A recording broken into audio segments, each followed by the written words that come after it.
بسم الله الرحمن الرحيم. الحمد لله نحمده ونستعينه ونستغفره ونؤمن به ونتوكل عليه ونعوذ بالله من شرور أنفسنا ومن سيئات أعمالنا. من يهده الله فلا مضل له ومن يضلله فلا هادي له. ونشهد أن لا إله إلا الله وحده لا شريك له ونشهد أن سيدنا ومولانا محمدا عبده ورسوله صلى الله تعالى عليه وعلى آله وصحبه وبارك وسلم تسليما كثيرا. اللهم اجعلنا نبينا محمدا صلى الله عليه وسلم بما هو أهله واجزل الأنبياء كلهم خيرا وسلام على المرسلين والحمد لله رب العالمين. أما بعد أعوذ بالله من الشيطان الرجيم. بسم الله الرحمن الرحيم. ومن أحسن قولا ممن دعا إلى الله وعمل صالحا وقال إنني من المسلمين. صدق الله العظيم. میرے بزرگوں اور پیارے بھائیوں،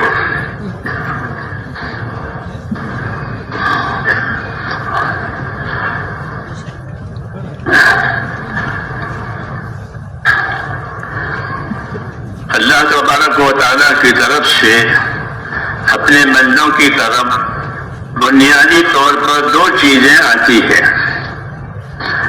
ایک اس کی نعمتیں آتی ہیں اور ایک اس کے احکام آتے ہیں. صبح کے احکام، شام کے احکام، رات کے احکام، غریبی کے احکام، مالداری کے احکام، سفر کے احکام، حضر کے احکام. جو حال ہوگا اس حال کا حکم آئے گا کہ بندوں کو اپنی اطاعت اور عبادت کے لیے پیدا کیا ہے، اس لیے ایک رخ ان کی طرف اللہ تعالیٰ کے حکموں کا ہوتا ہے. جو حکم صبح کے ہیں اگر کوئی اسے شام میں پورا کرے تو وہ قابل قبول نہیں ہے، اور جو حکم شام کے ہیں اسے کوئی صبح پورا کرے تو وہ قابل قبول نہیں ہے. ہر وقت کے ساتھ اس کے احکامات ہیں. دوسری چیز جو اللہ کی طرف سے ہماری طرف ہے وہ اس کی نعمتیں ہیں.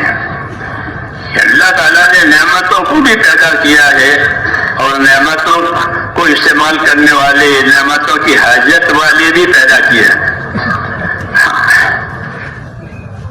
تو نعمتیں بھی ہماری طرف ہیں اور حکم بھی ہماری طرف ہے، اور ہم کو تعلیم بھی ہے کہ نعمتوں کی طرف کیسا رخ کرنا ہے اور حکموں کی طرف کیسا رخ کرنا ہے. حضور صلی اللہ علیہ وسلم اپنی مسنون دعاؤں میں یہ دعا مانگا کرتے تھے جو آپ سب بہت سے حضرات کو یاد ہے. ربی اعنی علی ذکرک و شکرک و حسن عبادتک. یہ مشہور دعا ہے جو فرض نمازوں کے بعد مانگی جاتی ہے. اس میں یہی بات ہے، رب اعنی علی ذکرک و شکرک و حسن عبادتک. حضور اپنی دعاؤں میں بھی داعی ہے، اپنی دعوت میں بھی داعی ہے. آپ اپنی دعاؤں میں بھی داعی ہیں. جو دعائیں آپ نے ہم کو دکھائی سکھائی ہے اس میں ہماری حاجت بھی ہے اور ہماری دعوت بھی ہے. تو آپ اپنی دعاؤں میں بھی داعی ہیں اور اپنی دعوت میں بھی داعی ہیں. آپ کو اللہ نے ایسا بنا کر بھیجا ہے. بعثت مبلغا وداعیا، فرمایا بعثت مبلغا وداعیا وليس إلي من الهداية شيء. اللہ اکبر. وخلق إبليس مزينا وليس إليه من الضلالة شيء. بنیادی بات بتائی ہے. فرمایا کہ مجھے اللہ نے مبلغ بنا کر بھیجا ہے. بلغ ما انزل الیک، حکم ہے آپ کو کہ جو جو باتیں آپ پر نازل ہوئی ہیں آپ اس کو بندوں تک پہنچائیے اور ان کو سکھائیے. کہ اس بات کا یہ درجہ ہے، اس بات کا یہ درجہ ہے، اس بات کا یہ درجہ ہے. ہاں مبلغ بنا کر بھیجا ہے، مجھے معلم بنا کر بھیجا ہے، داعی بنا کر بھیجا ہے، باقی ہدایت میرے ہاتھ میں نہیں ہے۔ یوں کہا کسی کو ہدایت دینا اور اس کو منزل مقصود تک پہنچا دینا یہ میرے ہاتھ میں نہیں ہے۔ ایسے ہی فرمایا شیطان کو جو مقابل میں ہے، مقابل میں ہے، اللہ تعالیٰ اس کے شر سے ہم سب کی حفاظت فرمائے۔ وہ مقابل میں ہے کہ ابلیس کو طاقت دی ہے مزین کرنے کی، کہ وہ تمام گناہوں کو، نافرمانی کے کاموں کو، دنیا کے سامان کو مزین کر کے پیش کرے گا انسانوں کے سامنے۔ دیکھو یہ کتنا اچھی چیز ہے، یہ کتنا اچھی چیز ہے، یہ کتنا اچھی چیز ہے۔ زینت دینا کسی معصیت کو، کسی گناہ کو، یہ اس کا کام ہے۔ کسی معصیت اور نافرمانی کو مزین بنا کر پیش کرتا ہے۔ انسان بیچارہ کمزور ہے، وہ اس گناہ میں پھنس جاتا ہے، پھر اس کو چھوڑ دیتا ہے کہ اب تو جانے تیرا اللہ جانے۔ یہ اس کا کام ہے کہ آدمی کو پھنسا کر چھوڑ دے۔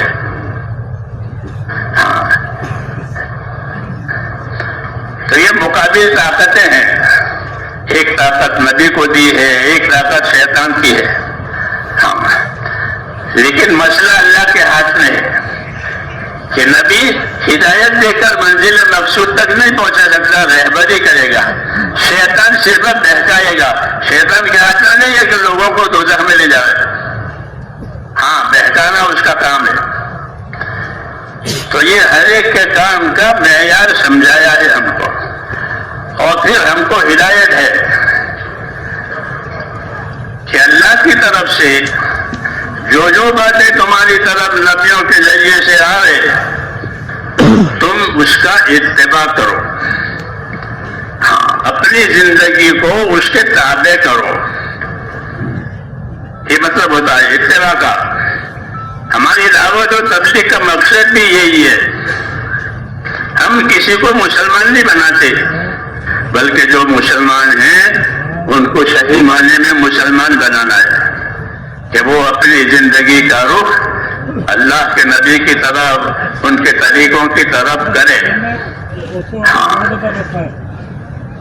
زمانے کی رفتار کیا ہے، خاندانوں برادریوں کا کیا طریقہ ہے کہ وہ نہیں، بلکہ ہم کو خاص طور سے اللہ نے ہم کو راہیں بتائی ہیں اپنے نبی کے ذریعے سے، اور یہی دعوت ہے، یہی تعلیم ہے کہ زندگیوں کا رخ طریقوں کی طرف کیا جائے۔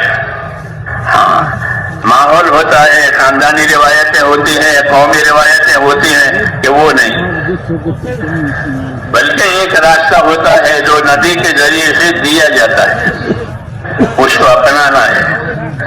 ہمارا جو تیسرا نمبر ہے علم و ذکر، اس کی طرف دھیان نہیں ہے، وہ اسی مقصد کے لیے ہے۔ علم و ذکر دینی زندگی کی دو پٹڑی ہے، جیسے ریل کی پٹڑی ہوتی ہے۔ ریل بغیر پٹڑی پہ چلے گی؟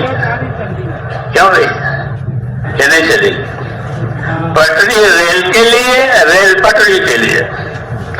اس پٹڑی کا دوسری جگہ استعمال نہیں ہوگا، ریل کے لیے استعمال ہوگا، اور ریل پٹڑی پر ہی چلے گی۔ ان میں تلازم ہے، آپس میں ایک دوسرے کے ساتھ لازم ہے۔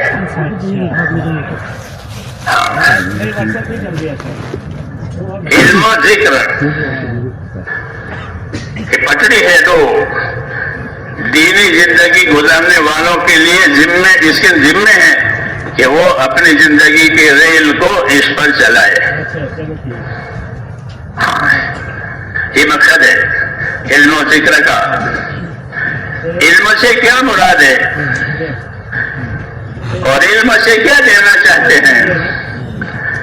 تو علم سے دو باتیں دینا چاہتے ہیں بنیادی طور پر۔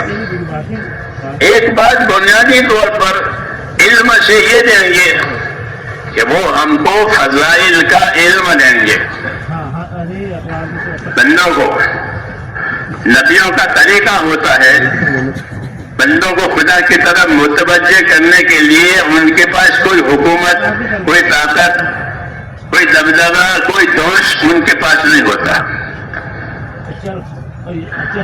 تو ان کے پاس کیا ہوتا ہے کہ ان کے پاس ایک تو ان کی پاکیزہ زندگی ہوتی ہے ہر نبی کی، کہ لوگ اس کو دیکھتے ہیں، ان کی پاکیزہ زندگی.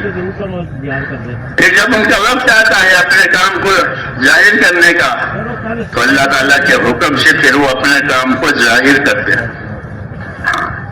تو لوگ ان کی زندگیوں کو دیکھتے ہیں. حضور صلی اللہ علیہ وسلم نے بھی جب لوگوں نے آپ کی نافرمانی کی اور آپ کو جادوگر بتایا، فرمایا تم دیکھتے نہیں ہو، میں تو ایک لمبی عمر تک تمہارے درمیان میں رہا ہوں. نبوت تو بعد میں ظاہر ہوئی ہے. وقت لبثت فیکم عمرا من قبلہ افلا تعقلون. میں نے تو تمہارے اندر ایک عمر گزاری ہے 40 برس کی، تم پھر بھی تم نہیں سمجھتے ہو کہ اگر اس کو کوئی اور چیز کرنی ہوتی تو اس عرصے میں وہ کرتا. تو نبی کی زندگی میرے دوستوں پاکیزہ ہوتی ہے پہلے سے ہی. جی ہاں، پھر وہ اپنے مقصد زندگی پر لوگوں کو لاتے ہیں، اور مقصد زندگی پر لانے کے لیے ان کا طریقہ یہ ہوتا ہے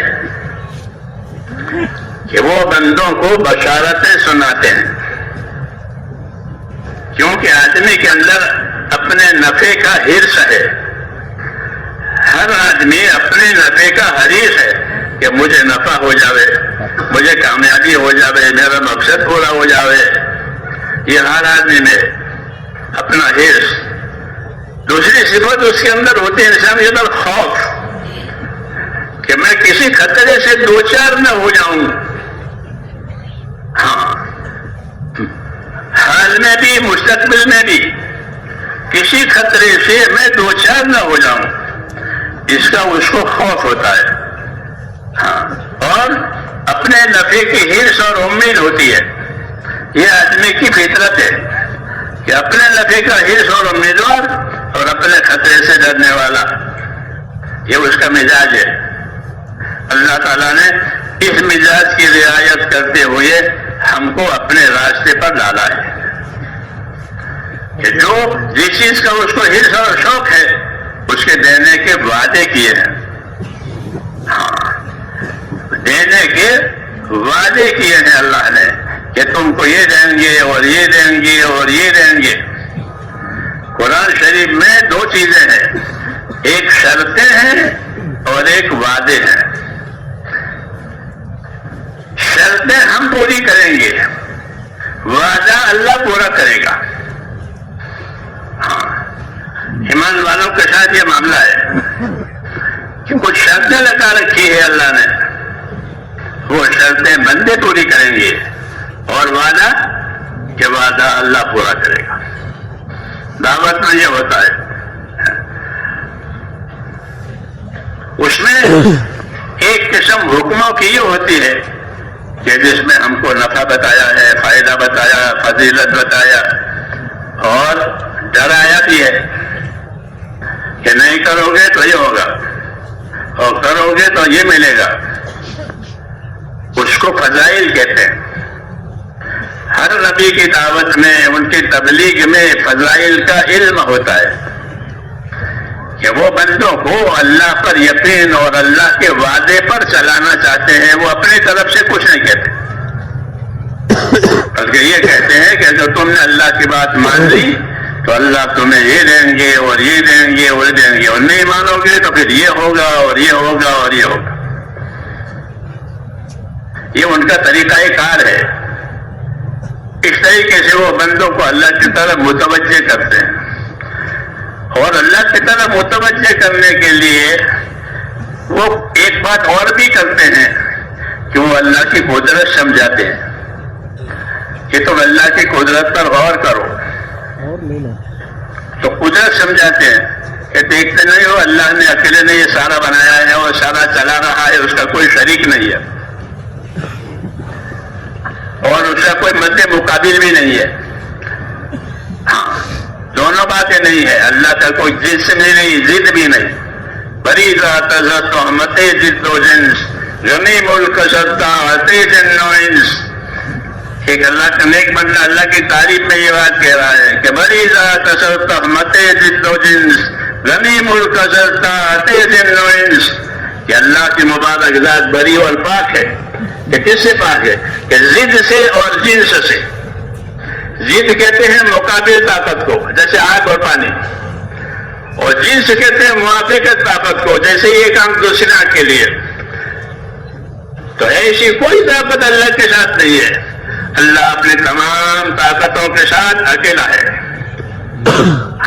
نہ ضد میں کوئی طاقت ہے, نہ جنس میں کوئی طاقت ہے, بلکہ وہ اپنے تمام طاقتوں کے ساتھ تنے تنہا وہ اکیلا ہے. یہ تعریف کرائی ہے کہ بری ذات رحمت ضد و جنس غنی ملک سرتا عطی جن و انس. دوسرا کیا کہ اللہ تعالیٰ بادشاہ ہے, ملک ہے, بادشاہ ہے, لیکن اس کی بادشاہت انسانوں اور جناتوں کی اطاعت کی وجہ سے نہیں ہے. جیسے حاکم کی حکومت رعیت کی وجہ سے ہے. رعیت الٹ گئی تو اس کی حکومت الٹ گئی, رعیت الٹ گئی تو حکومت الٹ گئی. کہ حاکم کی حکومت رعایا کی وجہ سے ہے. خدا کی خدائی اور خدائی کا ملک جناتوں اور انسانوں اور فرشتوں کی عبادت کی وجہ سے نہیں ہے. وہ ان سے بری ہے, ہاں, بلکہ وہ اپنی ذات سے خود واجب الوجود ہے.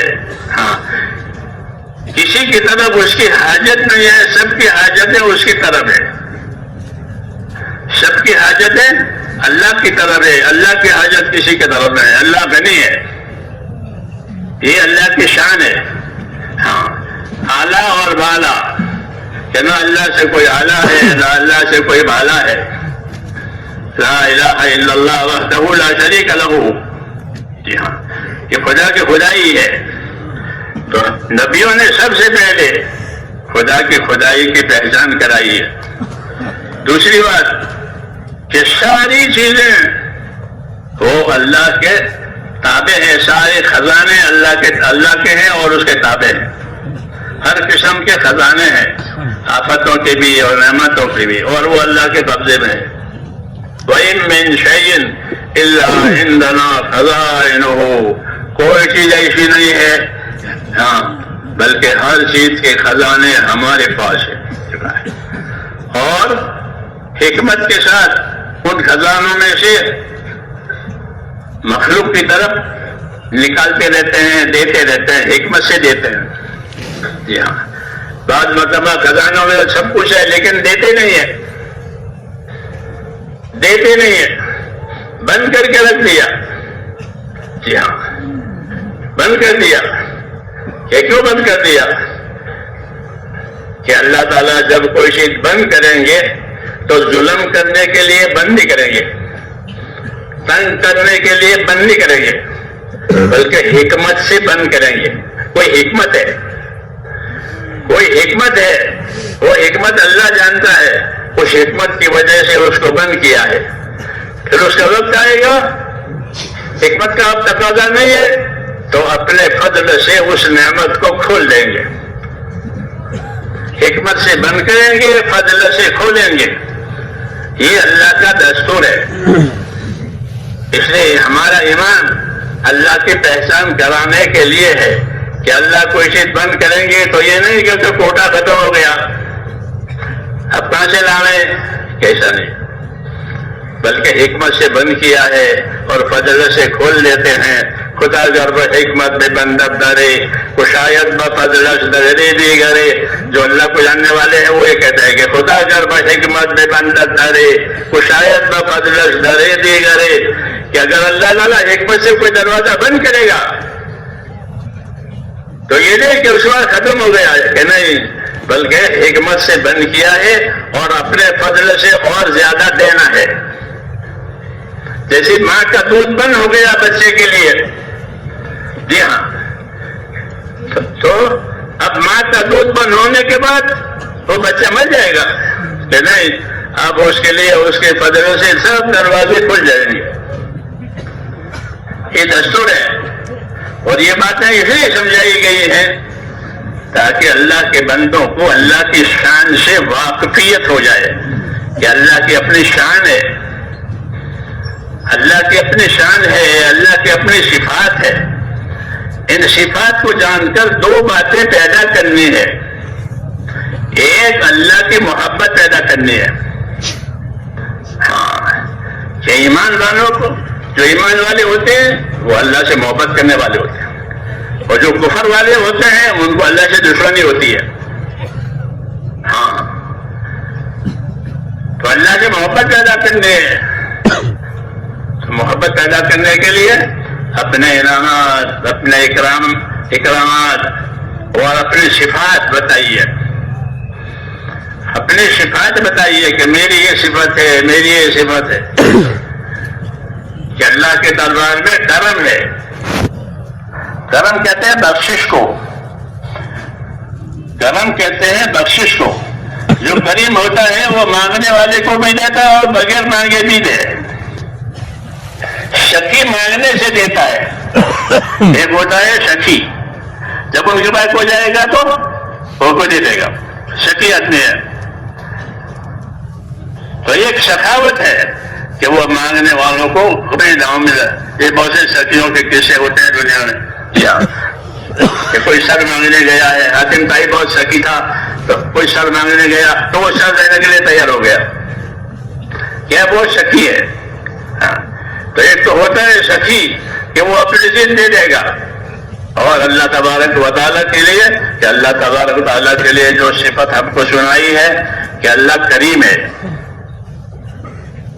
اللہ کون ہے؟ کریم.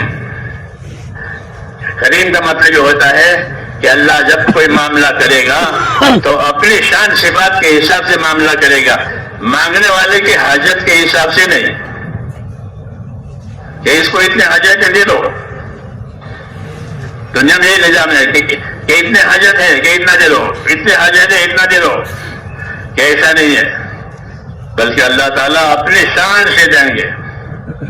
یبسط الرزق لمن یشاء ویقدر. جس کے لیے چاہیں روزیوں کے دروازے کھول دیں گے، ادھر سے بھی آ رہا ہے، ادھر سے بھی آ رہا ہے، ادھر سے بھی آ رہا ہے. اور جس کے لیے چاہے دروازہ بند کر دیں گے. تو ان کو صبح کی فکر ہے کہ صبح بچے روئیں گے، کیا کھلاؤں گا، ابھی تو کھلا دیا. ہاں، یہ دونوں سنتیں اللہ تعالیٰ کی ہے. تنگی بھی کرے اور کھول کے بھی دے. ہاں، اس لیے نہیں کہ اس کے پاس نہیں ہے، بلکہ اس کے پاس ہے، لیکن اللہ کی شانیں ظاہر ہوتی ہے. ایمان والے کو اللہ تعالیٰ اپنے شانیں بتاتے ہیں تاکہ وہ کسی حال میں اللہ سے نہ کٹے اور اللہ سے نہ بہکے. کہ بہت زیادہ مل گیا تو بہک گیا، نہیں ملا تو ناامید ہو کے کٹ گیا. کیسا نہیں ہے، بلکہ اللہ کی اپنی شان ہے کہ اللہ کو پہچانے. یبسط الرزق لمن یشاء ویقدر. جس کو چاہے گا کھل کے روزی دے گا اور جس کو چاہے گا تنگ کر دے گا. یہ کیوں؟ یہ حکمت ہے، حکمت کا تقاضا ہے. اس لیے ہم کو یہ حکم دیا ہے حضور صلی اللہ علیہ وسلم نے کہ اپنے پروردگار کے ساتھ اچھا گمان رکھو. ایمان والوں کو اللہ کی یہ شان صفاتیں سکھائیے، بتائیے. اور یہ حکم دیا ہے کہ اپنے پروردگار کے ساتھ کیا رکھو؟ اچھا گمان رکھو. جابر بن عبداللہ یہ کہتے تھے کہ حضور صلی اللہ علیہ وسلم نے اپنی وفات سے 3 دن پہلے مجھ سے یہ فرمایا کہ جابر، تمہاری موت اس حالت میں آئے کہ تمہارا گمان اپنے پروردگار کے ساتھ اچھا ہو. ہاں، میری بات سمجھ میں آ رہی ہے؟ ہاں، کہ اللہ کے ساتھ تمہارا معاملہ کیسا ہو. ہم اللہ کے بندے ہیں، وہ ہمارا رب ہے، ہمارا خالق ہے، مالک ہے. جی ہاں، ساری مخلوق بھی اس کی ہے اور سارا حکم بھی اس کے ہے، کسی کا کچھ نہیں ہے. الا لہ الخلق والامر. یہ کہا کہ یاد رکھو مخلوق بھی اللہ کی اور فیصلہ اور حکم بھی اللہ کا، کسی کا کچھ نہیں ہے۔ اپنے مخلوق میں جو چاہے فیصلہ کرے، نفع کا نقصان کا، ہاں وہ جانتا ہے۔ یہ اللہ نے اپنا تعارف کرایا ہے کہ وہاں بڑی وسعت ہے، اور رسول نے یہ بتایا کہ اپنے پروردگار کے ساتھ تمہارا گمان اچھا ہونا چاہیے۔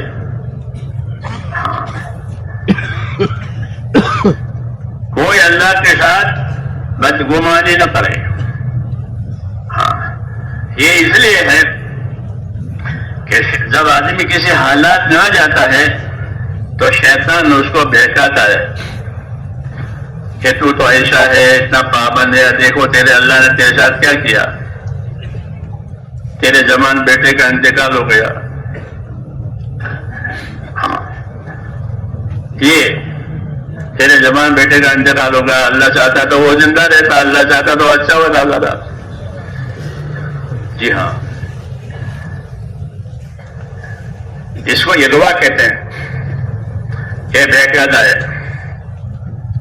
ہاں، اور اللہ تعالیٰ اپنے ہر چیز حکمت سے کرتا ہے، اور شیطان انسانوں کو حالات سے ڈراتا ہے۔ جی ہاں، حالات سے ڈراتا ہے۔ اگر اللہ کے راستے میں جانے کا ارادہ کرے تو پھر تو جائے گا اللہ کے راستے میں، ان کا کیا ہوگا، اس کا کیا ہوگا، اس کا کیا ہوگا، اس کا کیا ہوگا۔ ہاں، اب وہ آدمی حیرت میں آ جاتا ہے۔ جی ہاں، بعض مرتبہ وہ پچھڑ بھی جاتا ہے، نہیں جاتا۔ ہاں، اسے دعا کی وجہ سے۔ تو ایسے موقع پر تعلیم دی ہے کہ یوں ہوگا، یوں ہوگا، کہ حضور اللہ نبی سے فرماتے ہیں کہ قل لن یصیبنا الا ما کتب اللہ لنا، کہ نبی کہہ دو کہ کچھ نہیں ہوگا ہم کو، جو ہمارے رب نے پہلے لکھا ہے وہ ہوگا۔ مصیبت لکھی ہے تو مصیبت آئے گی، راحت لکھی ہے تو راحت آئے گی، تندرستی لکھی ہے تو تندرستی آئے گی، بیماری لکھی ہے تو اللہ تمام چیزیں لکھ چکا ہے۔ جی ہاں، اور جو جو چیزیں لکھی ہیں ان کو ہر روز عمل میں لاتے ہیں۔ جی ہاں، ان کو اپنے عمل میں لاتے ہیں۔ کل یوم ہوا فی شأن، کہ ہر روز وہ اپنے کام میں ہے۔ جیسے آپ حضرت اپنے کام میں ہوتے ہیں، اپنی ضروریات میں ہوتے ہیں، کہ اللہ ہر روز اپنے کام میں ہے، اس نے اپنے کاموں کو لکھا ہے۔ جی ہاں، پھر ان کاموں کو روزانہ عمل میں لاتے ہیں۔ آج اس کی موت ہے، اس کو موت دینی ہے، آج اس کو روزی دینی ہے، آج اس کو شفا دینی ہے۔ ہاں، تعارف کرایا کل یوم ہوا فی شأن، کہ ہر روز وہ اپنے کام میں ہے۔ ہاں، ایسے نہیں ہے کہ سب مخلوق کام کر رہی ہے، کہ ہر روز اللہ اپنے کام میں ہے، وہ اپنے کاموں کی ترتیب تنفیذ اپنی شان کے مطابق کرتے ہیں۔ یہ ہم کو ہمارے دین نے بتایا ہے، اس لیے تاکہ کوئی اللہ کے ساتھ بدگمانی نہ کرے۔ جو کچھ کریں گے حکمت سے کریں گے۔ بعض چیزیں تم کو ناگوار معلوم ہوگی، وہ تمہارے لیے اچھی ہوگی، بعض چیزیں تمہیں اچھی معلوم ہوگی لیکن وہ تمہارے لیے بہتر نہیں ہوگی۔ یہ کہا ہم سے، ہاں یہ کہا ہم سے، کیوں کہ دین پر چلنے والوں پر زیادہ تر حالات آتے ہیں، موافق حالات بھی آتے ہیں، ناموافق حالات بھی آتے ہیں، یہ دونوں حالات۔ تو حالات کا اعتبار نہیں ہے، حالات بدلتے رہتے ہیں، جیسے صبح ہوئی، شام ہوئی، رات ہوئی، دن ہوا، کہ حالات کو قرار نہیں ہے، حالات بدلتے رہتے ہیں۔ اس لیے حالات کی وجہ سے کوئی اللہ سے ناراض نہ ہو، اور حالات کی وجہ سے کوئی اللہ پر نہ اتراوے کہ اچھے حالات ہو گئے، کہ حالات امتحان کے لیے اللہ نے پیدا کیا ہے۔ جی ہاں، کہ اس میں کون کیسا چلتا ہے، حالات کو بھی پیدا کیا ہے، نعمتوں کو بھی پیدا کیا ہے۔ نعمتوں کو بھی پیدا کیا ہے اور نعمتیں پیدا کر کے دیتے بھی ہیں.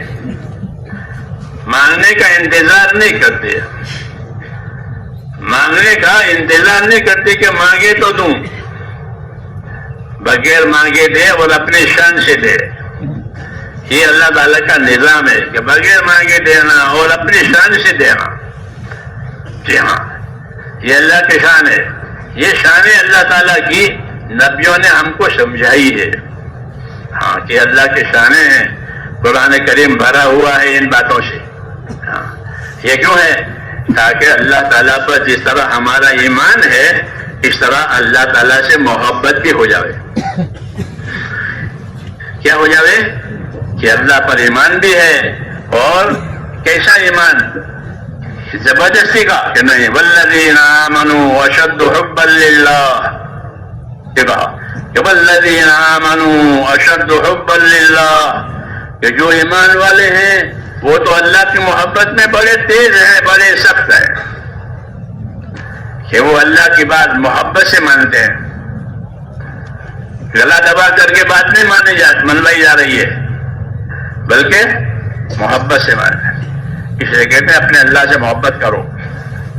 کیوں؟ کہ اس کی نعمتیں کھاتے ہو، وہ تمہیں نعمتیں دیتا ہے. جی ہاں، حیات دیتا ہے. تو اس لیے اپنے اللہ سے کہ اپنے اللہ سے محبت کرو اور محبت کے ساتھ اللہ کی اطاعت کرو. یہ اصل مسئلہ ہے. ہمارا اصل مسئلہ اللہ تعالیٰ کے ساتھ اطاعت کا ہے کہ اس کے بندے بن کر، اس کے تابع دار بن کر زندگی گزارے. اطاعت ہی اصل ہے جس کے لیے نبی آتا ہے کہ زندگیوں میں اطاعت آ جائے. اپنی نفسانیت میں سے، اپنے خواہشوں میں سے، اپنے ماحول میں سے آزاد ہو جائے اور اللہ کی اطاعت پر قائم ہو جائے. یہ دعوت ہے. تو اصل دعوت جو ہے وہ اللہ کے اطاعت کی ہے. وما ارسلنا من رسول الا لیطاع باذن اللہ. یہ فرمایا وما ارسلنا من رسول الا لیطاع باذن اللہ. جب کبھی ہم نے زمین پر کوئی رسول بھیجا ہے، اللہ کہتے ہیں، تو کسی اور کام کے لیے نہیں بلکہ صرف اس کام کے لیے کہ وہ نبی اللہ کے بندوں کو ان کی ذمہ داری سمجھا کر اللہ کی اطاعت پر قائم کرے. ہمارے نبی کو سارے عالم کے لیے بھیجا تاکہ سارے عالم میں اللہ کی اطاعت کی بات چلے. جی ہاں، کافۃ للناس بشیرا و نذیر آپ کی صفت ہے کہ اللہ کہ آپ کو سارے عالم کے لیے بشیر و نذیر بنا کر بھیجا ہے کہ لوگ اطاعت کریں گے تو بشارتیں سنیں گے، اچھے حالات دیکھیں گے. لوگ نافرمانی کریں گے تو ان پر انذار یعنی ڈراونے حالات آئیں گے. تو یہ سارے عالم کے لیے ہے. تو نبیوں کو اللہ تبارک و تعالیٰ اطاعت قائم کرانے کے لیے بھیجتے ہیں اور یہی مقصد ہے دعوت اور تعلیم کا کہ دعوت دی ہے، تعلیم دی ہے تاکہ ایک ایک کی زندگی اطاعت پر آوے. اطاعت اجتماعی بھی ہوتی ہے، اطاعت انفرادی بھی ہوتی ہے. اطاعت اجتماعی بھی ہوتی ہے. بعض کام ایسے ہوتا ہے کہ وہ مل جل کر کیے جاتے ہیں، اکیلے کا نہیں چلے. جمعہ کی نماز اکیلے کوئی پڑھے گا؟ کیوں بھائی؟ کہ نہیں، جمعہ ایک آدمی کا نہیں ہوگی، عید ایک آدمی کی نہیں ہوگی، حج ایک آدمی کی نہیں ہوگی. تو بعض کام مل جل کے کرنے کے ہیں عبادتوں میں، دوسرے کاموں میں، اور بعض کام انفرادی طور پر کرنے کے لیے ہوتے ہیں. لیکن بہرحال کرنی ہے اطاعت. جی ہاں، کہ بندوں کو اللہ نے اپنی اطاعت کے لیے پیدا کیا ہے. دعوت اطاعت کی ہے کہ اطاعت کرو. اطاعت کا مفہوم عبادت سے اور زیادہ ہے. عبادت تو صرف اللہ کی ہوگی اور کسی کی نہیں ہوگی. وَاعْبُدُوا اللَّهَ وَلَا تُشْرِكُوا بِهِ شَيْئًا. معاذ ابن جبل سے پوچھا حضور صلی اللہ علیہ وسلم نے کہ معاذ، آپ کو معلوم ہے اللہ کا کیا حق ہے؟ آپ کو معلوم ہے اللہ کا کیا حق ہے؟ یہ حضرت معاذ سے حضور صلی اللہ علیہ وسلم پوچھا. انہوں نے عرض کیا مجھے نہیں معلوم ہے. ہاں بتائیں گے. جیسے ان کی عادت تھی کہ اللہ و رسولہ عالم، اور یہ سوالات بھی اسی لیے ہوتے تھے کہ جو چیز ان کے کام کی ہے، جو حق ان کے اوپر ہے، وہ ان کو بتانا ہے۔ اللہ نے دنیا کو میرے بھائیوں دارالحقوق بنایا ہے۔ کیا بنایا ہے؟ کہ یہ حقوق ادا کرنے کی جگہ ہے۔ جس طرح یہ حاجتیں پوری کرنے کی جگہ ہے دنیا، ایسے ہی یہ حقوق ادا کرنے کی بھی جگہ ہے۔ حاجت تو ہر حاجت مند کو محسوس ہوتی ہے۔ مجھے پیاس لگی ہے تو میں پیاس محسوس کروں گا، آپ کو بھوک لگی ہے تو آپ بھوک محسوس کریں گے۔ ایسا ہر جاندار وہ حاجت کو محسوس کرتا ہے، اس لیے حاجت کی تبلیغ نہیں ہوتی۔ وہ تو خود اپنی حاجت محسوس کر کے اس کا طریقہ اختیار کرے گا۔ ہاں، نبی یہ بتائے گا انسانوں کو کہ حاجت پوری کرو، لیکن حاجت کا طریقہ معلوم کرو۔ ہاں، حاجت کا طریقہ معلوم کرو۔ تو تبلیغ طریقوں کی ہوتی ہے، حاجتیں تو خود پیدا ہوتی ہیں اندر۔ جی ہاں، کہ وہ طریقوں کی تبلیغ کرتے ہیں کہ کھانا اس طرح کھانا ہے، کمانا اس طرح ہے، وضو استنجا اس طرح ہے۔ تو حاجتوں کے پورا کرنے کی تبلیغ ہے، حاجت تو اندر خود پیدا ہوتی ہے۔ ہاں، اس کو طریقے کہتے ہیں کہ نبیوں کے ذریعے سے طریقے ملتے ہیں، کیونکہ حاجت تو پہلے سے ہی ہے۔ ایسے ہی نبیوں کے ذریعے سے ذمہ داریاں ملتی ہے۔ ذمہ داریاں دو چیزوں کی ہوتی ہے، جانی ذمہ داری، مالی ذمہ داری۔ جانی ذمہ داری اور مالی ذمہ داری، یہ دو بڑی نعمتیں اللہ تعالیٰ بندوں کو دیتے ہیں۔ جانی ذمہ داری، حیات بھی ہے، اولاد بھی ہے، یہ جانی نعمتیں ہیں۔ مال دیا ہے، جی ہاں، دولت ثروت دی ہے، یہ دوسری نعمت ہے۔ تو یہ نعمتیں بندوں کی طرف آتی ہے۔ ان نعمتوں کے تعلق سے کیا حق ہے؟ کہ ان نعمتوں کے تعلق سے یہ ہے کہ یہ نعمتیں وہاں استعمال ہو جہاں اللہ راضی ہوتا ہو۔ یہ مسنون دعاؤں میں یہ تعلیم ہے۔ جو مسنون دعائیں ہیں نا، وہ دعا بھی ہے وہ، اور وہ دعوت بھی ہے۔ لیکن بیچارے ہم عربی والے عربی جانتے نہیں ہیں، اسے پتہ نہیں چلتا، ورنہ ان دعاؤں میں دعوت بھی ہے، دعا بھی ہے۔ جو حضرات عربی جانتے ہیں وہ اس کو دیکھیں گے، محسوس کریں گے کہ اس میں دعوت بھی ہے، اس میں دعا بھی ہے، اس میں حاجت بھی ہے، اور مقصد کی طرف رہبری بھی ہے۔ اس لیے میرے بھائیوں، دین سیکھنا بہت ضروری ہے۔ ہاں، دنیا بنی ہے اس دین کے لیے۔ دنیا دین کے لیے بنی ہے کہ دنیا میں انسانوں کو پھیلا کر کے اللہ نے دین اتارا ہے۔ اور پھر دین اتار کر اللہ تعالیٰ دیکھیں گے کہ کون دین پر چلتا ہے، کون دین چھوڑتا ہے۔ امتحان ہے۔ دنیا کو میٹھا بنایا ہے۔ کسی کو دنیا کڑوی لگتی ہے؟ نہیں لگتی۔ ہاں، کڑوی لگے تو تھوک دے، چھٹکارا حاصل کر لے، لیکن کوئی چھٹکارا حاصل کرنے والا نہیں ہے، سب اندر گھسنے والے ہیں۔ کیوں کہ وہ میٹھی ہے۔ یہ بات ہم کو نبی نے بتائی ہے کہ ان الدنیا حلوۃ خضرہ، کہ دنیا کیسی ہے؟ کہ دنیا میٹھی بھی ہے، ہری بھری بھی ہے۔ دنیا میٹھی ہے اور ہری بھری بھی ہے۔ یہ تشبیہ ہے۔ پہلی بارش ہوتی ہے زمین پر تو جو گھاس اگتی ہے وہ بہت ملائم ہوتی ہے اور بہت میٹھی ہوتی ہے۔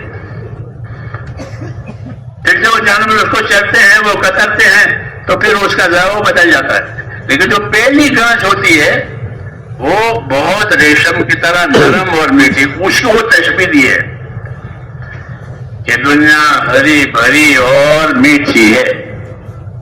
ہاں، تو ظاہر بات ہے جب ہری بھری اور میٹھی ہے تو ہر جانور کا طالب ہوگا. ہاں، اور انسان تو خاص طور سے، کیونکہ انسان کو تو اللہ نے شعور بھی دیا ہے، سمجھ بھی دیا، جانوروں کو سمجھ نہیں دی ہے، تو یہ تو ضرور اس کے طالب ہوں گے. تو فرمایا دنیا ہری بھری اور میٹھی ہے، ایک بات. دوسری بات یہ ہے کہ اللہ تعالیٰ دنیا میں تم کو ایک کے بعد ایک کو لائیں گے. پہلے کون تھے اس دکان پر، اس کاروبار پر؟ کہ میرے دادا تھے. اب کون ہے؟ کہ میرے ابا ہے. یہی تصویر میں پھر ابا بھی چلے گئے، اب کون ہے؟ کہ اب ان کے بیٹے ہیں. پھر بیٹے چلے گئے، اب کون ہے؟ کہ اب ان کے پوتے ہیں. یہ نظام ہے. ان اللہ تعالی مستخلفکم فیہ، کہ اللہ تمہیں اس دنیا میں ایک کے بعد ایک کو لائیں گے. کہ پہلے دادا تھے، ان کا کاروبار تھا، ان کا نظام تھا، پھر وہ چلا گیا، پھر ابا آئے، پھر بیٹے آئے، پھر پوتے آئے. ان اللہ تعالی مستخلفکم فیہ فینظر کیف تعملون، اور تم کو دیکھیں گے کہ تم کیا عمل کرتے ہو. یہ نہیں کہ تم کیا کماتے ہو. دنیا والے تو دیکھتے یہ کیا کماتا ہے. جی ہاں، اور اللہ کیا دیکھتے ہیں کہ وہ کیا عمل کرتا ہے. یہ چیزیں دیکھ کر عمل کا امتحان ہے. یہ دعوت ہے کہ دنیا کی چیزیں اور اسباب دیکھ کر کے تمہارے عملوں کا امتحان ہے کہ تم اپنے عمل میں کیسے ہو.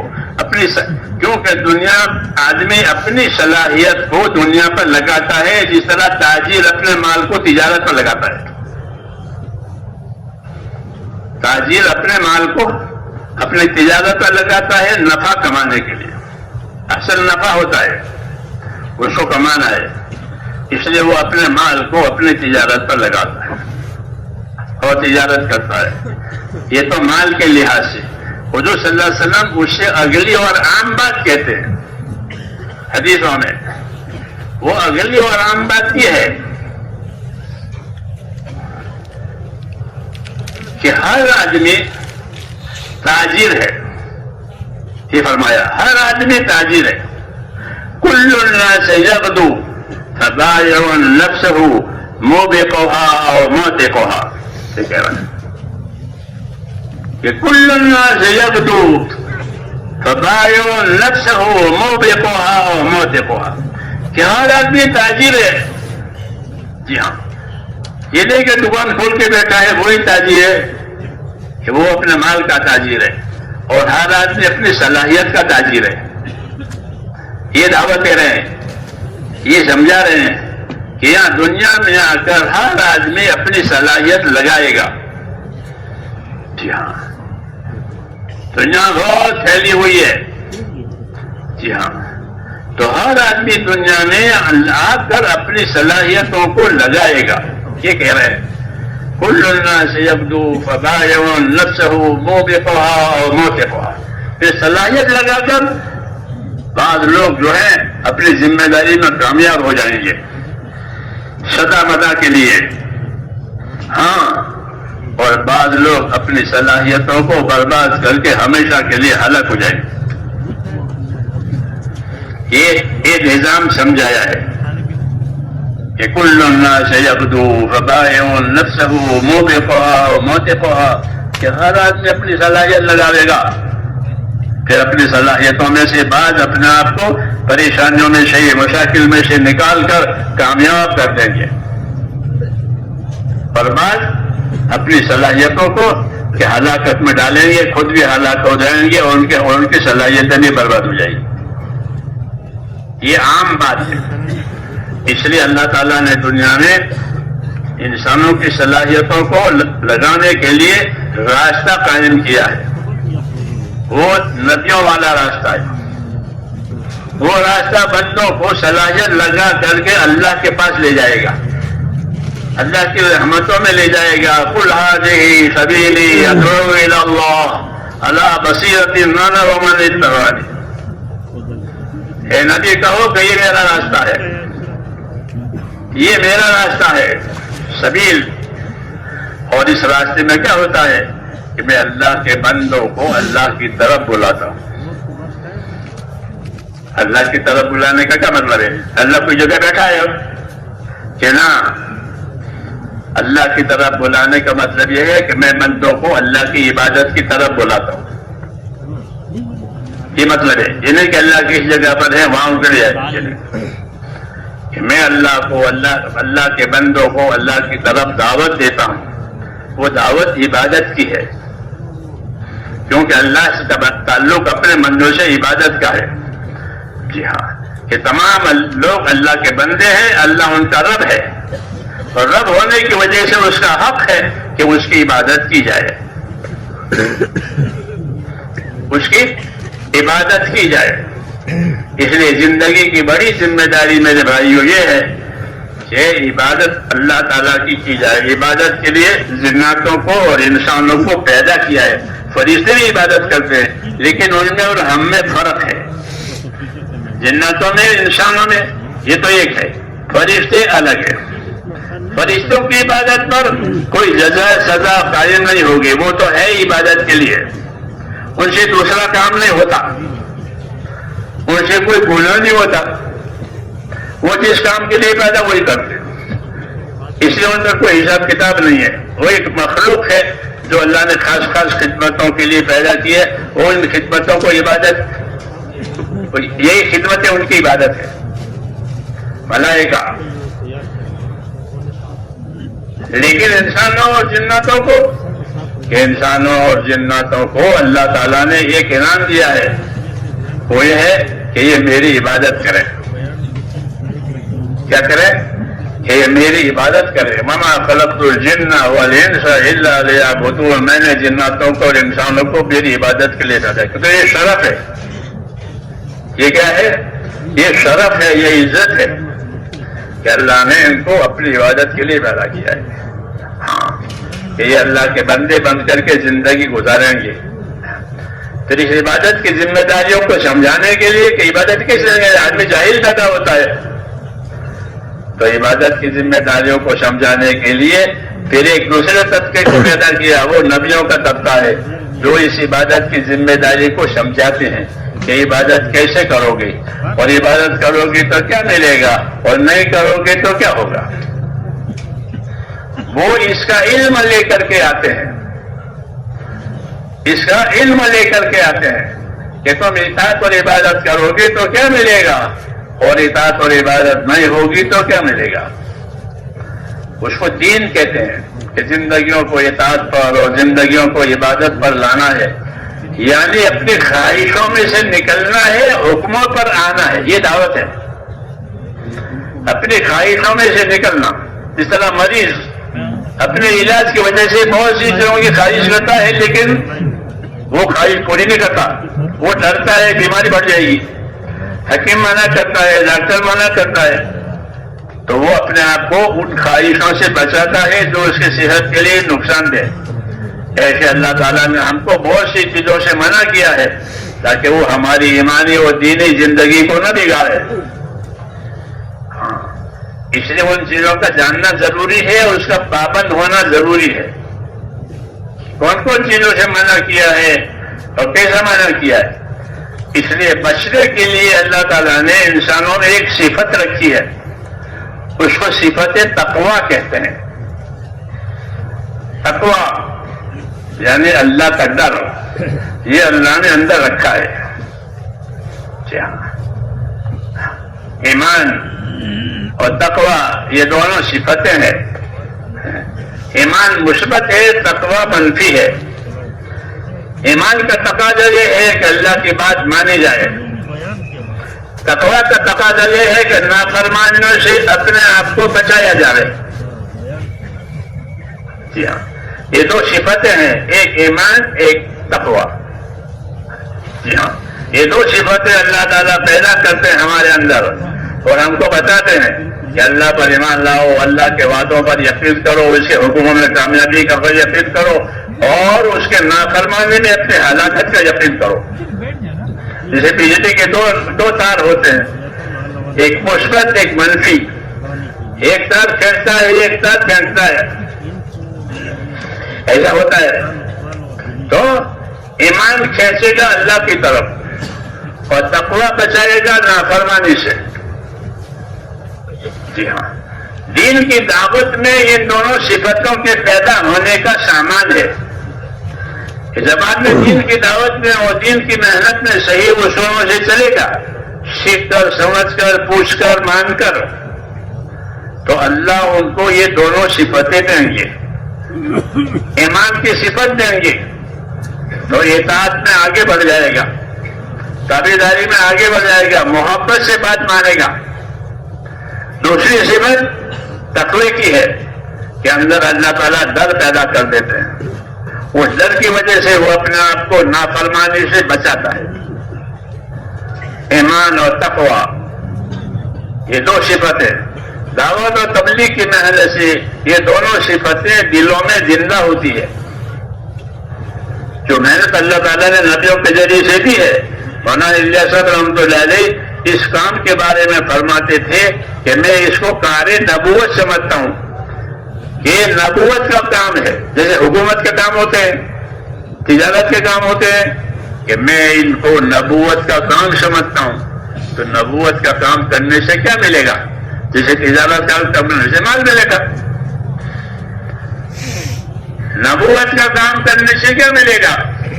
کہ نبوت کا کام کرنے سے ایمان اور تقوی ملے گا. کیا ملے گا؟ ایمان مثبت ہے، تقوی منفی ہے. مثبت ہے یعنی خدا کی طرف آگے بڑھنے کے لیے ایمان دیا ہے کہ اللہ پر ایمان لاؤ، اللہ سے تعلق پیدا کرو، اللہ پر بھروسہ کرو، اللہ سے اچھا گمان رکھو، اللہ کے آگے بڑھو. ہاں، تو کیا ملے گا اللہ کی طرف آگے بڑھنے؟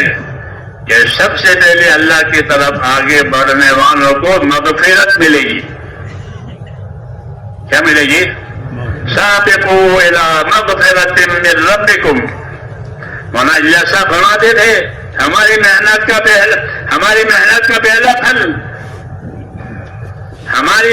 پہلا پھل مغفرت ہے. کیا ہے؟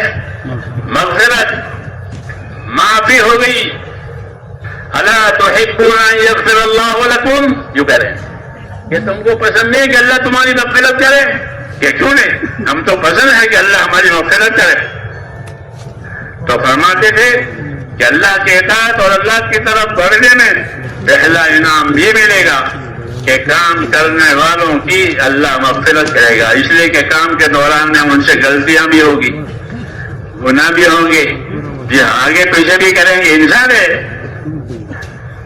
انسان ہے، اس کے قدم پھسل جاتے ہیں، وہ بھول جاتا ہے یہاں، اور بعد مطلب سست ہو جاتا ہے، جان بوجھ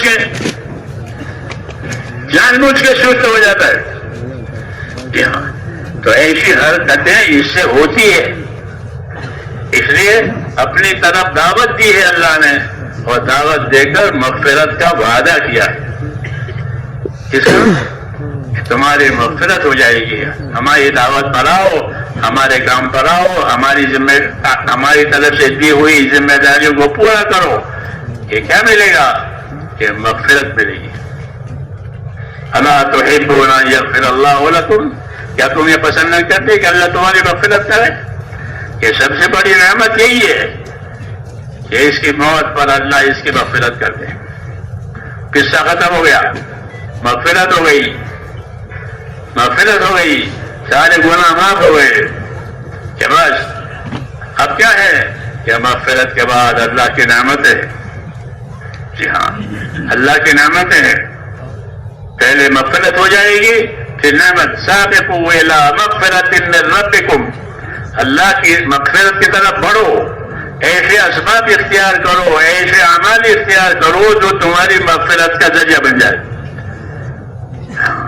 کہ مغفرت آدمی کو لے ڈوبتی ہے، مغفرت آدمی کو ڈوبتے ہوئے آدمی کو بچاتی ہے. جیسے گناہ اس کو ڈبوتے ہیں اور مغفرت ہو تو نجات ہو جاتی ہے. تو مغفرت کے اسباب پیدا کرو. کہ مغفرت کے اسباب کیا ہیں؟ کہ مغفرت کا ایک سبب ایمان ہے، کہ ایمان کی وجہ سے مغفرت ہوگی. جس کا ایمان نہیں اسے مغفرت دو گے. جس کا ایمان نہیں ہے کفر ہے کہ اس کو اللہ کبھی معاف نہیں کرے گا. اور جس کا ایمان ہے چاہے ہلکا ایمان ہو لیکن وہ مغفرت کا سامان ہے. اس نے ایمان دیا، مغفرت کا وعدہ کیا. ہاں، ایمان کا کیا تقاضا ہے؟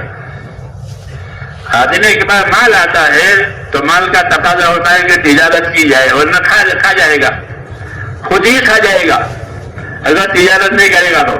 اسے وہ اپنے مال کو تجارت میں دوسری ایسی جگہوں میں لگاتے کہ وہ بڑھتا رہے.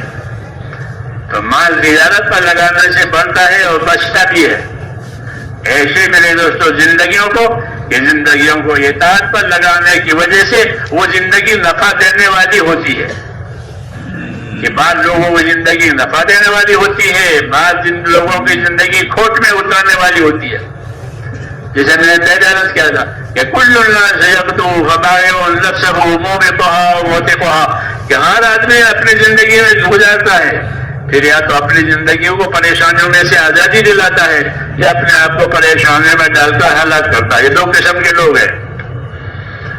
اس لیے اللہ تعالیٰ نے رحم فرما کر کے ایک راستہ رحمتوں کا دیا ہے. وہ راستہ دین کا ہے، دین کی دعوت کا ہے، دین کے سیکھنے سکھانے کا ہے. ہاں، تو دین کے سیکھنے سکھانے میں ایمان والوں کے لیے دو چیزیں بڑی ہے، ایک علم اور ایک اللہ کا ذکر. علم و ذکر، علم و ذکر یہ دو پٹڑی ہے ریل کی کہ مسلمان کی زندگی علم و ذکر پر ہوگی. علم و ذکر کا کیا مطلب ہے؟ کہ اس کو اللہ نے ایمان دیا ہے تو اللہ نے اس کو ایمان کے تقاضے پورا کرنے کے لیے اپنے حکموں کا علم دیا ہے کہ یہ کرنا ہے، یہ نہیں کرنا ہے، یہ بچنے کے لیے ہے، یہ بڑھنے کے لیے ہے، اس میں بڑھنا ہے، اس میں بچنا ہے. اس قسم کے احکام دیے ہیں اس علم میں. علم نہیں ہے تو پھر یہ جاہل ہے، جہالت ہے. جہالت کا نتیجہ جہنم ہے. جہالت کا نتیجہ جہنم. یہ فائدہ ہے کہ جہالت کہاں لے جائے گی؟ کہ جہالت جہنم میں لے جائے گی. سرانجام جاہل جہنم بہت. ہم جو فارسی پڑھتے تھے چھوٹی چھوٹی کتابیں ہوتی تھی لیکن بڑی بڑی باتیں ہوتی تھی. اب لوگ دین پڑھتے نہیں ہیں، گہرائی پیدا نہیں ہو رہی ہے دین کے کاموں میں. ہاں، اس میں بتایا تھا کہ سرانجام جاہل جہنم بہت، کہ جاہل کا سرانجام جہنم ہے. یعنی جہالت جہنم میں لے جانے کے لیے ہے. ہاں، اللہ کون ہے، رسول کون ہے، اللہ کی طرف سے کیا ملا ہے کیا نہیں، کچھ نہیں. تو یہ نابینا ہے، یہ نابینا ہے، اندھا ہے. رسول صلی اللہ علیہ وسلم کا بڑا کمال یہ تھا کہ آپ نے لوگوں کو جہالت میں سے نکالا. جہالت کی وجہ سے وہ عمل کرتے تھے لیکن غلط عمل کرتے تھے. تو جاہل ہے، ننگا طواف کرتے تھے. طواف بیت اللہ کا ایک ایسی عبادت ہے جو ایک ہی جگہ ہوتی ہے، دوسری جگہ نہیں ہوتی. وہ ایک ہی جگہ ہوتی ہے. اسے لوگ شوق سے جاتے ہیں، طواف کرتے ہیں. مسابۃ للناس وامنا، بیت اللہ کی صفت بتائیے، یہ صفت بتائیے کہ یہ حرم شریف ہے اور یہ کعبہ ہے. یہ مثابۃ للناس وامنا، یہ لوگوں کے بار بار آنے کی جگہ ہے. لوگ وہاں بار بار جاتے ہیں، حج کے لیے جا رہے ہیں، عمرے کے لیے جا رہے ہیں، بار بار جائیں گے اور بیت اللہ کی جگہ بار بار پھریں گے. ہاں، یہ بار بار آنے کی جگہ ہے، مثابۃ للناس. اور ایک امن کی جگہ ہے کہ جو امن وہاں ہے وہ دنیا کے کسی خطے میں نہیں ہے. امن کی جگہ ہے. لیکن شیطان نے اس کو بگاڑ دیا کہ لوگوں طواف کرو اور طواف کو ننگا کرا دیا. تمہارے کپڑوں میں تم نے گناہ کیے ہیں تو گناہ میرے کپڑوں سے کیسے عبادت ہوگی؟ تو پھر کیا کرے کہ قریش سے کپڑے مانگو، یہ قریش متولی ہیں، ان سے کپڑے مانگو تو تمہیں اچھے کپڑے دیں گے۔ وہ ظاہر بات ہے کہ قریش کتنوں کو کپڑے دیں گے؟ ہزاروں آدمی طواف کرتے ہیں تو کپڑے نہیں ملے، اور ان کپڑوں میں طواف ہوتا نہیں ہے، تو کیا کرو کہ کپڑے اتار دو۔ ہاں طواف ننگا کر دیا، تو بے اثر ہو گیا، بلکہ لعنت ہو گئی، کیونکہ ایک کا دوسرے کے سامنے ننگا ہونا لعنت کا ذریعہ ہے ہماری شریعت میں، کہ جس کے حصے کو چھپانا ہے اس حصے کو دوسرے کے سامنے کھولنا بلا وجہ یہ لعنت کا ذریعہ ہے۔ تو عبادت ہوتا ہے کہ لعنت پر ڈال دیا، عبادت کی لعنت پر کھڑا کر دیا، یہ شیطان کا کام ہوتا ہے۔ اس لیے اللہ تعالیٰ نے مسلمانوں کو نبی کے ذریعے سے علم و ذکر دیا ہے تاکہ جہالت سے یہ بہک نہ جائے اس طرح۔ ہاں اس لیے علم و ذکر دینداری کے لیے ایسی ضرورت ہے جیسے پٹری ریل کے لیے، بغیر پٹری کے ریل نہیں چل سکتی، اور پٹری صرف ریل کے لیے ہے اور ریل پٹری کے لیے ہے، ایک دوسرے کا جوڑ ہے۔ ایسے یاد رکھو، تبلیغ صرف پھرنے کا نام نہیں ہے، پھرنا تو ہمارے حضرت کہتے وہ تو چھٹا حصہ ہے، چھٹا نمبر ہے پھرنا، باقی 5 جہاں گئے، تو 1 نمبر ہمارا علم و ذکر بھی ہے۔ جی ہاں، کہ علم و ذکر کے ذریعے سے راستہ ملے گا، کہاں پھرنا، کیسا پھرنا، کب پھرنا۔ علماء نے لکھا ہے کہ دین میں 2 چیزیں بڑی ہیں، ایک ایمان، ایک علم۔ اللہ پر ایمان، رسولوں پر ایمان، آخرت پر ایمان، ایک وہ، اور ایمان کے تقاضے پورا کرنے کے لیے علم، کہ ایمان کے تقاضا ہوتا ہے اطاعت۔ کوئی پوچھے ایمان کا کیا تقاضا ہے، جیسے مال کا کیا تقاضا ہے، کہ مال کا تقاضا یہ کہ تجارت کرو تاکہ وہ بڑھے اور باقی رہے، تجارت نہیں کرے گا تو کھا جائے گا، پھر محتاج ہو جائے گا۔ اس لیے مال کو لوگ تجارتوں میں لگاتے ہیں، انفرادی طور پر بھی اور اجتماعی طور پر، کمپنیاں بنا کر تجارت کرتے ہیں، انفرادی طور پر بھی تجارت کریں تاکہ یہ بڑھے۔ ایسے ہی میرے بھائیوں، اپنے ایمان کو بڑھانے کی بات ہے کہ تمہارے ایمان کیسے بڑھے گا، کہ ایمان بڑھے گا ایمان کے تقاضے پورا کرنے سے۔ کہ ایمان کا کیا تقاضا ہے؟ ایمان کا تقاضا اطاعت ہے۔ ایمان کا کیا تقاضا ہے؟ اطاعت، اطیعوا اللہ واطیعوا الرسول لعلکم ترحمون۔ اطاعت کرو اللہ کی، اس کے رسول کی، تم اللہ رسول پر ایمان لائے ہو تو اس کے اطاعت کرو تاکہ تم پر رحم ہو جائے۔ اس لیے دعوت کی محنت کے ذریعے سے اپنے اندر اطاعت پیدا کرنے ہیں۔ اطاعت 2 قسم کی ہے، ایک اجتماعی، ایک انفرادی۔ ایک اجتماعی اور ایک انفرادی۔ اجتماعی اطاعت یہ ہے کہ سارے کے سارے مسلمان مل کر اپنے دین کو زندہ رکھیں، اپنے دین کو بڑھائیں، اس کو نصرت کہتے ہیں۔ کیا کہتے ہیں؟ تمام مسلمانوں پر اللہ نے اپنے دین کے لیے نصرت کی ذمہ داری ڈالی ہے۔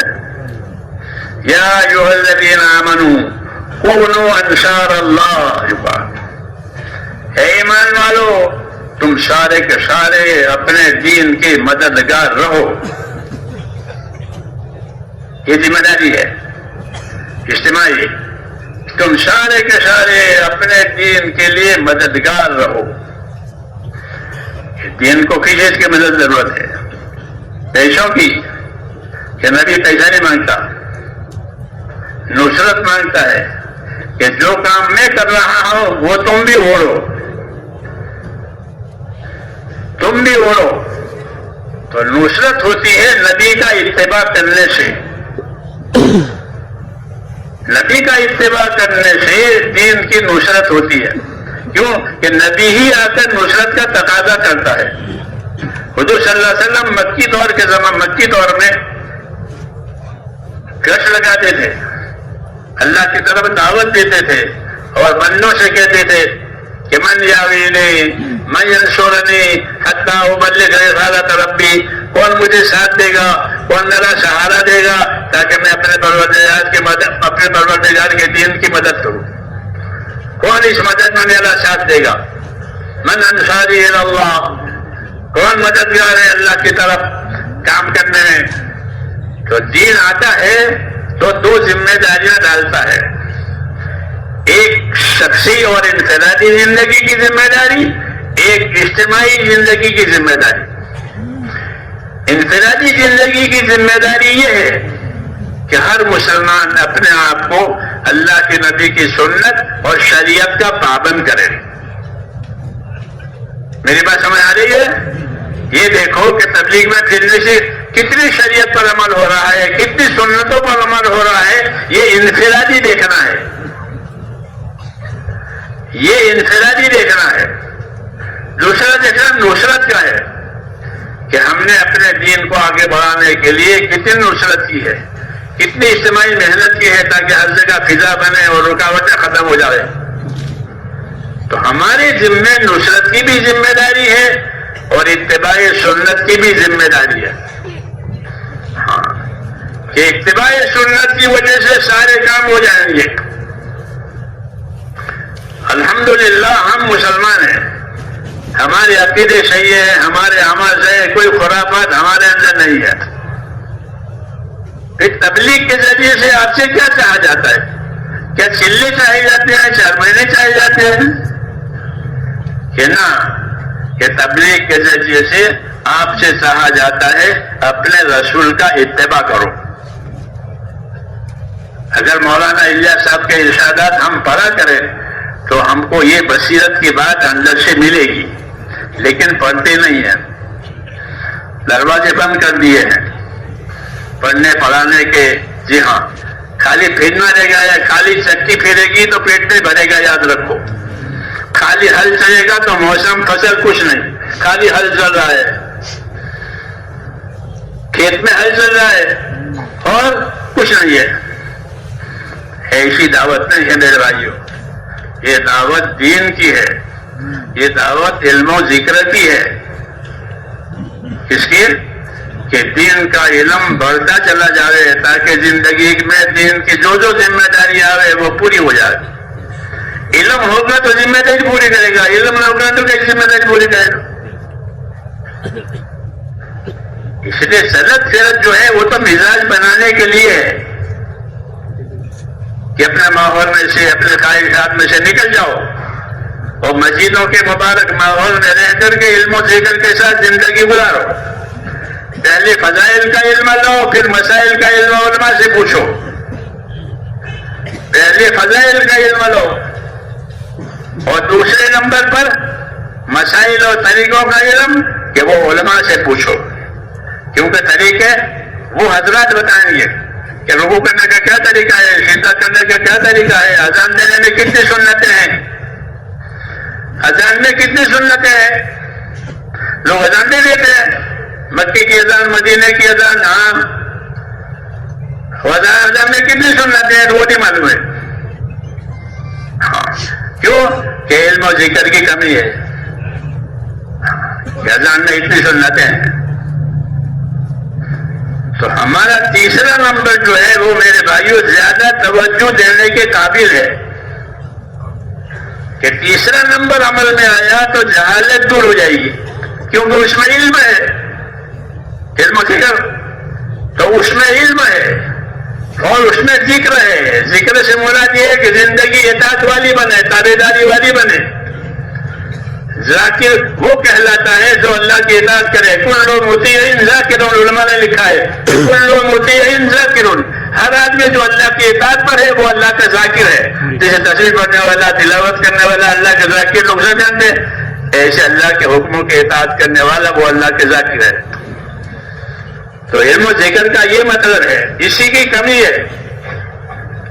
ہماری محنت میں اس کی کمی ہے. میں نہیں کہتا ہوں غلط محنت صحیح ہے، لیکن بات پہلو کمزور ہوتے ہیں کہ اس میں جو چیزیں جتنی مقدار کی ہونی چاہیے، جب وہ چیزیں اتنی مقدار کی ہو تو وہ چیز اپنا پورا اثر بتاتی ہے، اور کوئی چیز کمی رہ گئی تو وہ کسر بتائے گی. کہ چاول کو پوری گرمی نہیں ملی تو چاول میں کسر رہ گئی، چاولوں میں کمی رہ گئی، وہ کچے ہیں کہ اس کو پوری گرمی نہیں ملی. علم و ذکر کے ذریعے سے دوستوں عملی زندگی کی کمی دور کرنے کی دعوت ہے کہ اپنے عملی زندگی کو علم و ذکر کے ذریعے سے اپنے عملی کمی دور کرو. اگر علم و ذکر نہیں ہوگا تو یہ عمل غلط ہوگا یا عمل ناقص ہوگا. یہ عمل غلط ہوگا تو اس میں علم و ذکر ہی نہیں ہے، یا ناقص ہوگا. اس لیے 6 نمبر گننے کے لیے نہیں ہے، بلکہ اپنی زندگیوں میں لانے کے لیے کہ ایمان پہلا نمبر ہے، کہ ایمان میں اتنی قوت پیدا کرنی ہے کہ ایمان ہم کو حرام سے بچائے. ایمان کی طاقت کی وجہ سے بندہ حرام سے بچتا ہے. اگر اس کے ایمان میں طاقت نہیں پیدا ہوئی تو وہ حرام سے نہیں بچے گا. اس لیے کہ حرام میٹھا بھی ہوتا ہے اور بہت ہوتا ہے. میٹھا ہوتا ہے، رشوت میٹھی ہوتی ہے، سود میٹھا ہوتا ہے. ہاں، ایمان ہوگا تو رشوت نہیں کھائے گا. ہاں، ایمان ہوگا تو سود نہیں کھائے گا، کہ اس کو ایمان بتاتا ہے کہ اس کے پیچھے کیا کیا عذاب ہے. لیکن ایمان نہیں ہے تو وہ حرام میں پھنس جائے گا. اس لیے پہلا نمبر ہمارا جو ایمان کا ہے، اللہ کے راستے کی محنت کر کے دوسروں کو دعوت دے اپنے اندر اتارنے کی نیت سے جی، تو پھر وہ ایمان میں ترقی کرے گا، اندر تقویٰ پیدا ہوگا. حضرت عمر فرماتے تھے ہم کو تقویٰ ملا ہے. کیا ملا ہے؟ تقویٰ. کہ ہم کو تقویٰ ملا ہے، یعنی اندر خدا کا خوف پیدا ہو گیا، اندر ڈر پیدا ہو گیا. اب آدمی بچ کر چلے گا. اس لیے دعوت کی محنت سے تقویٰ ملتا ہے، اور تقوی کی وجہ سے ہر وہ بات جو اللہ کو ناراض کرنے والی ہوتی ہے اس سے بچنے کی طاقت پیدا ہوتی ہے. اور حرام سے بچنا، نافرمانی سے بچنا یہ بڑی بات ہے. اتق المحارم تکن عابد الناس، جو فرما کہ حرام سے تو بچ جایا کر، پھر تو خدا کا سب سے بڑا عبادت گزار ہے. حرام سے بچنے والا سب سے بڑا عبادت گزار، چاہے وہ نوافل زیادہ نہ پڑے. لیکن حرام سے بچنا ایمان کی طاقت پر موقوف ہے. ہاں، اس لیے مسلمانوں کو اللہ نے شروع سے ایمان کی محنت پر لگایا ہے، ایمان کی محنت پر لگایا ہے، اپنے دین کی محنت پر لگایا ہے. کہ اس محنت کی خاصیت یہی ہے کہ اندر تقویٰ، اندر خدا کا خوف، اندر ایک شعور پیدا ہوتا ہے. ہاں، محنت کرنے کے بعد پھر آدمی گناہ کرنے کی ہمت نہیں کرتا، ہچکچاہٹ ہوتی ہے. اور جب اس ایمان میں آگے بڑھتا ہے تو پھر وہ گناہوں سے بچ کر کے تقوی پر آتا ہے، متقی بن جاتا ہے. ہاں، متقی بن جاتا ہے. ہر صحابی متقی ہے، اور رسول سب سے بڑے متقی ہیں. انی لاخشاکم واتقاکم للہ، جو فرمایا لوگوں سے آپ صلی اللہ علیہ وسلم کہ میں تم میں سب سے زیادہ اللہ سے ڈرنے والا ہوں، میں تم میں سے سب زیادہ اللہ سے تقوی والا ہوں. اپنے بارے میں تعریف نہیں کی ہے، تعارف کیا ہے، اور ذمہ داری کی طرف متوجہ کیا ہے کہ نبی کا کام کرو گے تو اندر تقویٰ پیدا ہوگا، اندر اللہ کا ایک ڈر پیدا ہوگا. جی ہاں، اور وہ ڈر ہر نافرمانی سے بچنے کے میں کام آئے گا. اس لیے حکم ہے کہ اللہ کے راستے میں پھرو. تو خالی پھرنا نہیں ہے، علم و ذکر کے ساتھ پھرنا ہے، اخلاق اور اعمال کے ساتھ پھرنا ہے، اخلاص کے ساتھ پھرنا ہے. ان چیزوں کو لے کے پھرنا، پھر یہ چیزیں بڑھے گی. مخلصین کا اخلاص بڑھے گا، علم والوں کا علم بڑھے گا، ذکر والوں کا ذکر بڑھے گا. ہاں، والذین اہتدوا زادہم ھدی وآتاہم تقواہم، کہ جو ہدایت پر بتا کر لوگ چلیں گے، ہم ان کی ہدایت میں اضافہ کریں گے، ہم ان کے تقوی میں اضافہ کریں گے. یہ کام تو یہ کام ہے میرے دوستو. اللہ ہمیں اس کی صحیح سمجھ عطا فرمائے. ایک تو اس کے لیے صحیح سمجھ اپنے اندر پیدا کرنی ہے اور اللہ سے مانگنا ہے کہ ہمیں اس کام کی صحیح سمجھ عطا فرمائے. کیونکہ شیطان ہر بڑے کام کو کسی ایک شکل پر ڈلوا دیتا ہے. وہ شکل ہوتی ہے کمزور. جیسے میں نے کہا نہیں کہ لوگوں کو شروع سے طواف کا شوق تھا تو طواف سے تو اسے منع نہیں کیا، لیکن طواف کو ننگا کر دیا تو یہ طواف بے سود ہو گیا. کیونکہ طواف تو عبادت ہے. ہماری شریعت نے کہا کہ طواف بالبیت صلاۃ. جب ہماری شریعت آئی، حضور صلی اللہ علیہ وسلم اپنی شریعت لے کر آئے، لوگ ننگا طواف کرتے تھے. فرمایا طواف بالبیت صلاۃ. ہماری شریعت کا حکم ہے کہ طواف بالبیت صلاۃ، کہ بیت اللہ کا طواف تو نماز ہے. تو نماز ننگی ہوتی ہے؟ نماز بغیر طہارت کی ہوتی ہے؟ یہ شریعت آئی، پہلے جہالت تھی تو شریعت آئی کہ طواف بالبیت صلاۃ. یہ بیت اللہ کا طواف یہ تو نماز ہے. یعنی نماز بغیر طہارت کے، بغیر کپڑے کے ہوتی نہیں ہے. اس طرح تو اس طرح جہالت جب علم سے کرا دے گا تو جہالت ختم ہوگی. ہاں، اس لیے ہماری محنت میں علم و ذکر کی بڑی اہمیت ہے. اس کی طرف توجہ نہ ہونے کی وجہ سے کام کی پوری تاثیر نہیں ہے.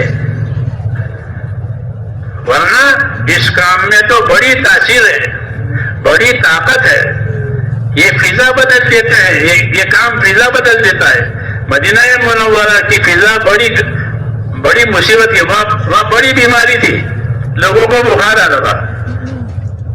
مدینہ منورہ کا بخار مشہور تھا. حمہ یثرب، مدینہ کا پرانا نام ہے یثرب. پہلے مدینہ کو یثرب کہتے تھے. آپ صلی اللہ علیہ وسلم کی تشریف آوری ہوئی تو مدینہ کا نام بدل دیا گیا کہ مدینہ کو یثرب نہیں کہا جائے گا بلکہ اب مدینہ منورہ کہا جائے گا. جیسے نظام الدین، تو پہلے نظام الدین کا نام نظام الدین نہیں تھا. 800 سال پہلے حضرت نظام الدین تشریف لائے تو نظام الدین ہو گیا. ورنہ غیاث پور نام تھا اس کا. کیا نام تھا؟ غیاث پور. نظام الدین کا نام تھا. حضرت کی تشریف حاضر ہوئی 800 سال پہلے تو نظام الدین ہو گیا. آپ کی تشریف مدینہ منورہ ہو گیا. نام بھی بدل گیا، خاصیت بھی بدل گئی. ہاں، کام میں کیونکہ نبی آیا، نبی کا کام آیا. ہاں، تو نبی کا کام میں نورانیت ہوتی ہے. کیا ہوتی ہے؟ کہ نبی کا کام کہ وہ نور والا ہوتا ہے. ہم کو 2 نور دیے گئے ہیں، ایک قرآن کریم کا نور اور ایک نبی صلی اللہ علیہ وسلم کی سنتوں کا نور. یہ 2 نور ہیں. اپنی دعوت کے ذریعے سے اپنی زندگیوں میں یہ دونوں نور پیدا کرنے ہیں. وَأَنزَلْنَا إِلَيْكُمْ نُورًا مُبِينًا، ہم نے تمہاری طرف کھلا ہوا نور اتارا ہے، یعنی قرآن اتارا. قَدْ جَاءَكُم مِّنَ اللَّهِ نُورٌ وَكِتَابٌ مُّبِينٌ، اور تمہارے پاس اللہ کی طرف ہے نور اور ایک کتاب آئی ہے. تو 2 آیتوں میں 2 جگہ نور ہے. ایک نور سے مراد آپ اور آپ کی سنتیں، اور دوسرے نور سے مراد قرآن اور قرآن کریم کا اتباع. یہ ہماری دعوت ہے میرے دوستوں، یہ ہماری دعوت ہے. اور ہر نبی کی یہی دعوت ہوتی ہے کہ اللہ کے حکموں کا اتباع کیا جائے، نبی کے طریقوں کا اتباع. اب کوئی نبی آنے والا نہیں ہے اور کوئی کتاب اترنے والی نہیں ہے. اس لیے اب ہمارے لیے 2 نور رہ گئے ہیں، ایک قرآن کا نور، ایک نبی کا نور. نبی کے نور سے مراد یہ ہے کہ ہر آدمی اپنی